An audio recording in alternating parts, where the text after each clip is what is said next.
Halo, Assalamualaikum teman-teman. Kita berjumpa lagi. Kita hari ini akan belajar tentang hal baru. Kira-kira hal barunya itu apa ya? Siapa yang tahu? Oke, kalau semuanya ingin tahu, kita lanjutkan ya. Hari ini kita akan belajar tentang dongeng. Nah, tahukah kalian apa itu dongeng?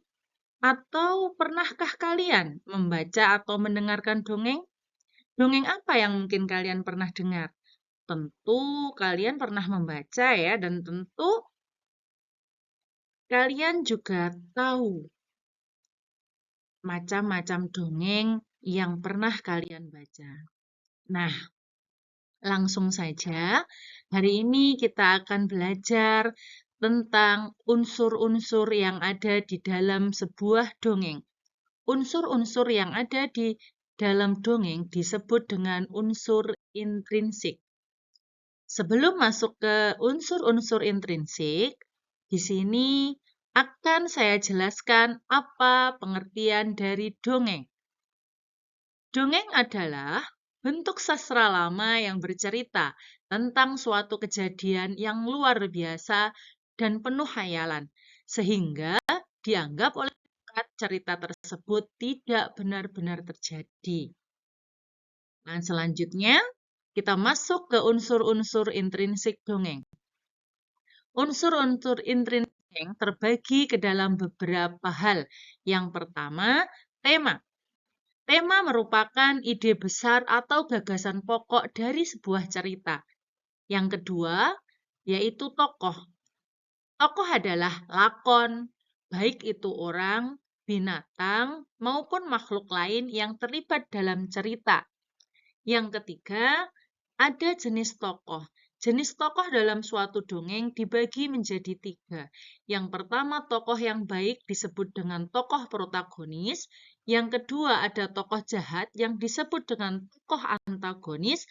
Ada juga tokoh yang bersifat netral yang disebut dengan tokoh tritagonis. Untuk yang selanjutnya, kita masuk ke unsur intrinsik yang selanjutnya, yaitu latar atau setting.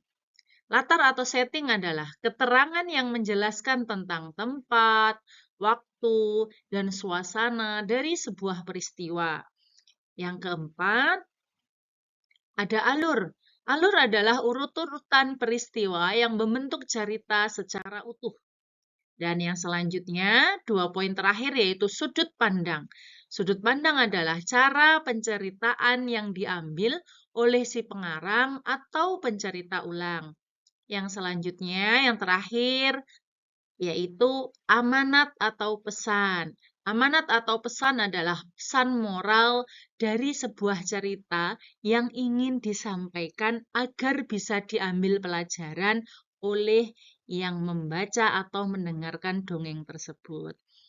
Demikian tadi terkait dengan unsur-unsur intrinsik dongeng. Semoga dengan penjelasan tadi semua bisa memahami terkait dengan pengertian dongeng dan juga unsur-unsur apa saja yang terdapat dalam sebuah dongeng. Sampai jumpa lagi dalam pembelajaran selanjutnya. Tetap semangat, tetap sehat, semangat belajar.